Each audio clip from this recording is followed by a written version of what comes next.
Hola, bienvenidos a este video. Mis compañeras Andri Pérez, Eva Santos y mi persona Luz Ayala les estaremos hablando acerca de las estrategias para la redacción de un texto. Primero que todo empezaremos con una pregunta que dice: ¿considera que a la hora de escribir un texto es importante que se les preste atención a las etapas de la escritura? Sí. Consideramos que las etapas de la escritura son importantes al momento de realizar un texto porque con estas podemos hacer un mejor proceso de escritura.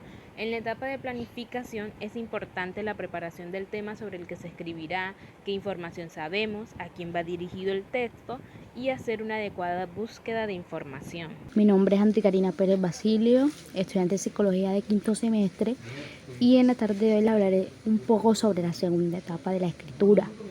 La textualización es importante, ya que en esta etapa debemos ser cuidadosos con lo que escribimos, teniendo en cuenta que el texto sea coherente, tenga coherencia, el uso de los conectores sea adecuado, la repetición de palabras, el uso de los borradores y la referencia a la información encontrada. Revisión. La revisión es la última etapa y es de gran importancia, porque aquí nos damos cuenta de los elementos que pueden estar haciendo que nuestro texto esté fallando, que no sea legible.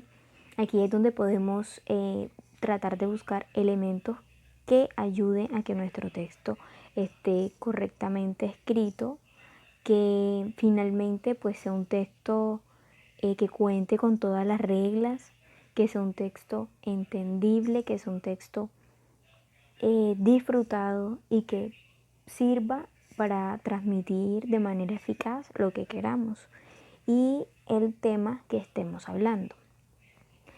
Para la redacción de un texto es importante saber sobre qué tema se va a hablar. En este caso nosotros vamos a hablar sobre los trastornos del lenguaje y los subtemas, los cuales son clasificación, características, síntomas y consecuencias.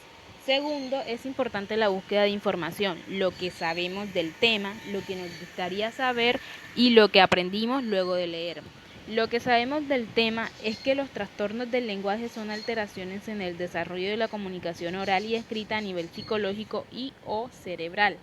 Segundo, existen dos clasificaciones de los trastornos del lenguaje, los cuales son el trastorno del lenguaje oral y el escrito. Tercero, los trastornos del lenguaje dificultan o afectan tanto la comunicación como el aprendizaje de los niños. Lo que nos gustaría saber es si existe otra clasificación de los trastornos del lenguaje aparte del oral y escrito. Segundo, cómo los trastornos del lenguaje afectan el desarrollo de los niños, cuáles son los tipos de trastornos del lenguaje oral y escrito y cuáles son los síntomas.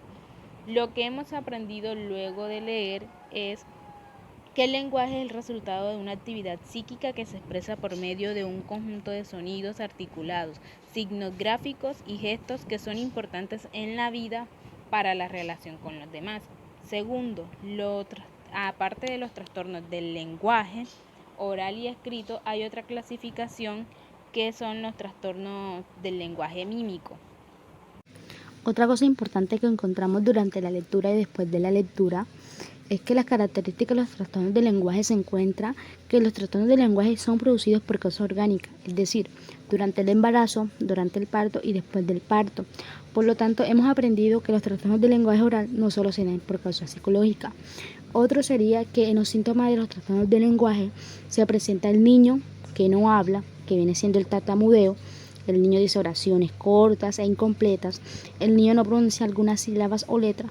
Los niños no comprenden lo que escuchan, etc.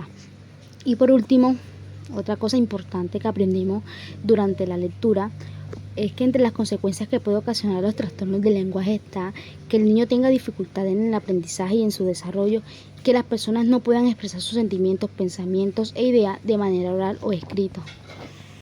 La referencia que utilizamos para recoger la información ha sido de dos PDFs de Google Académico y un libro que se está trabajando en la materia de psicopatología de la carrera de psicología.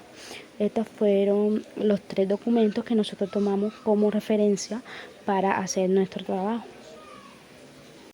La idea principal de nuestro texto consiste en los trastornos del lenguaje que afectan el aprendizaje y el desarrollo interpersonal de los niños. Bueno, aquí me voy a centrar en la parte de la elección del género textual. Nuestro género textual sería un texto argumentativo porque trata de convencer sobre un determinado tema y se utiliza en el ámbito científico. Esto, a partir de los textos que nosotras escogimos, sacamos esta conclusión.